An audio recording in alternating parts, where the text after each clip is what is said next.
Alright YouTube, you probably saw my vid on gear setup potentially changing and some other tools that are going to be in my arsenal, but what I'm going to show you today, this is just going to be a quick open box and first impressions of that Sony a6500 or the Alpha 6500. Not really going to cover the lenses too much just because they're pretty simple. You know, so I got that nifty 50 f1.8. Comes with a lens hood. It is what you should expect. It's going to be self-contained. It's going to give you the ability to do a lot of stuff. You know, your basic E-mount lens. You know, there's going to be a little bit of a crop factor for me using the not using a full frame camera, but I'm not really a portrait photographer, so that's just going to give me the capability to use it when I want to and kind of, you know, sharpen my skills without being too far in the pocketbook. This guy I'm really excited about. So this is the 70-300. It's the f4.5 to 5.6. This guy is a monster, and I'm super happy to have it. So, in similar lens type, I did have a longer telephoto for the Panasonic, the 100-400.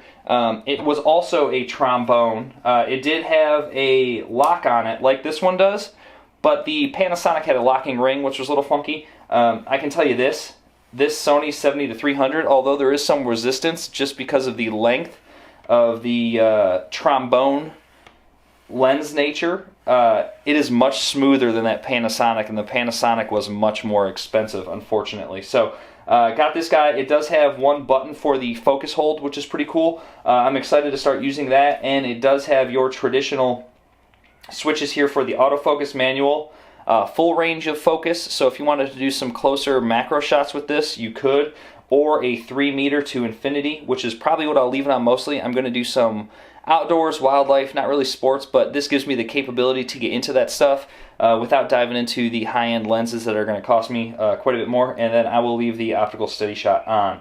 But really happy with the build quality of this, you know, with the weather seal.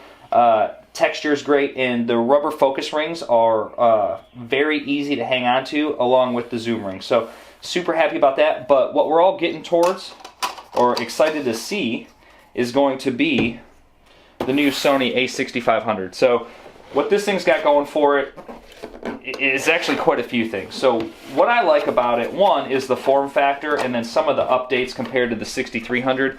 The lack of touchscreen is really one thing that drove me to the Panasonic G85. I love this G85. So the G85 that I'm filming on right now has fantastic autofocus. It's super small form factor, very light. But when we're looking at this, the a6500 being in that rangefinder form factor is actually going to have a smaller surface area and weigh very minimal. It actually weighs quite a bit less than the new GH5 coming out. So what you get in the box, you get an eyepiece, got your cable here. Cool thing is you can charge this directly through the camera, Sony strap. Here is the charging block. So you do charge your battery directly through the camera. So one thing I will say, the Panasonic did come with a wall-mounted charger, and I'll actually grab that to show you the difference here. It's in a different pouch.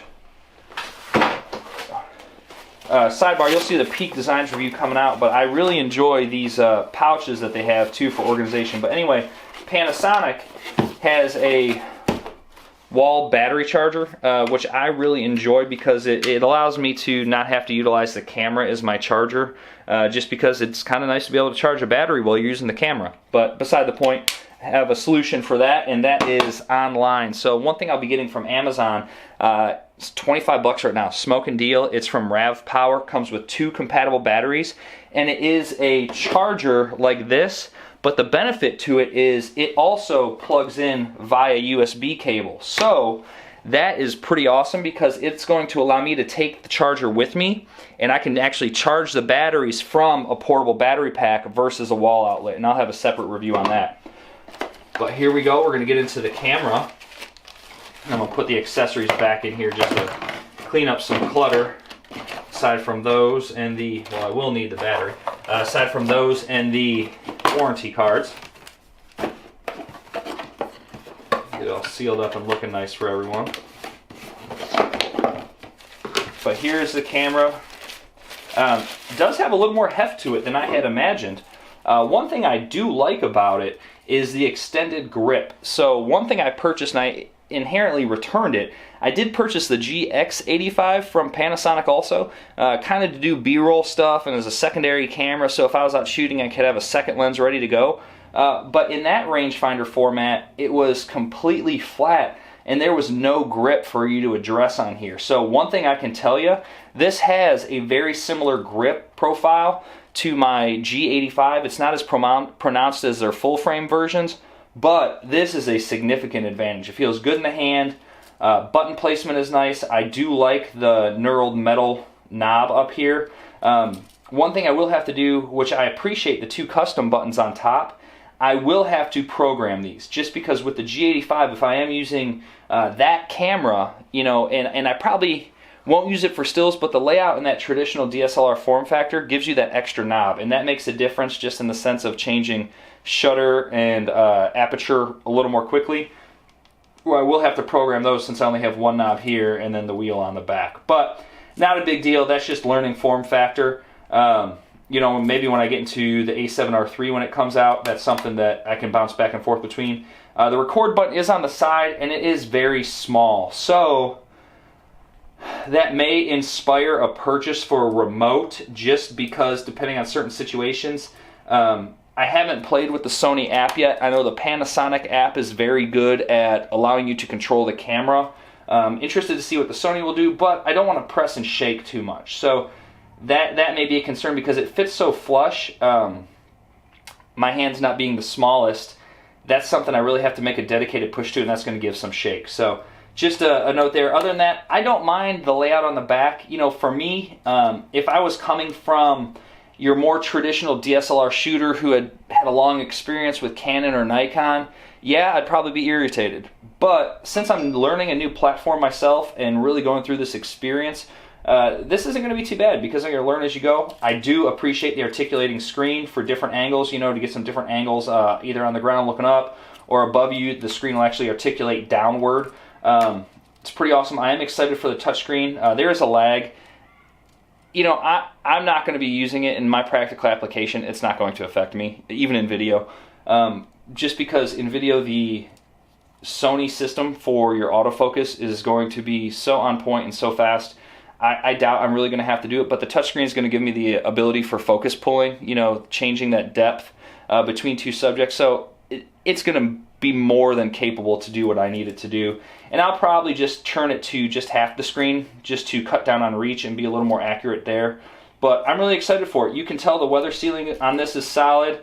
I do like that there's one door and one port on the G85. Because of the body, it's stacked double wide, and so it tends to interfere with the articulating screen. Now I am hoping the A7R3 is fully articulating, and by that I mean swing out to the side, spin front, spin back, just so you can have a way to monitor yourself if you're in front of the camera. That being said, I am really excited for this camera, so I will have a review coming on it probably in the next couple of weeks to month after I get in with it, and look forward to that. But really excited about it. Quality on here is good, and just, you know, after using a micro four thirds sensor for so long, I love that system. I absolutely loved it, and I probably would not have changed from Panasonic if I wasn't handicapped like I was. You know, I will go into the side-by-side review on that, and also my philosophy change in my 100 plus subscriber video, but just the stills, I'm taking more, and I'm limited with what it can do, and you know, that just wasn't good enough, but they're amazing cameras. So super excited for a camera platform that's going to be able to shoot 4K video, that's not going to have the overheating issues like it used to, that's going to be able to have excellent autofocus, but going to be able to be much more of a multi-purpose camera for me, that's going to give me more ability to shoot some wildlife and not have to be in either pristine lighting or it not work out. So really excited for this. Check out the videos coming down the pipe. If you have any ideas or questions or things you'd like to see, please drop them in the comments below or hit up my other social media. And really looking forward to what 2017 has to offer. So thanks again, guys, and until the next video, I will talk to you then. Go tell your friends.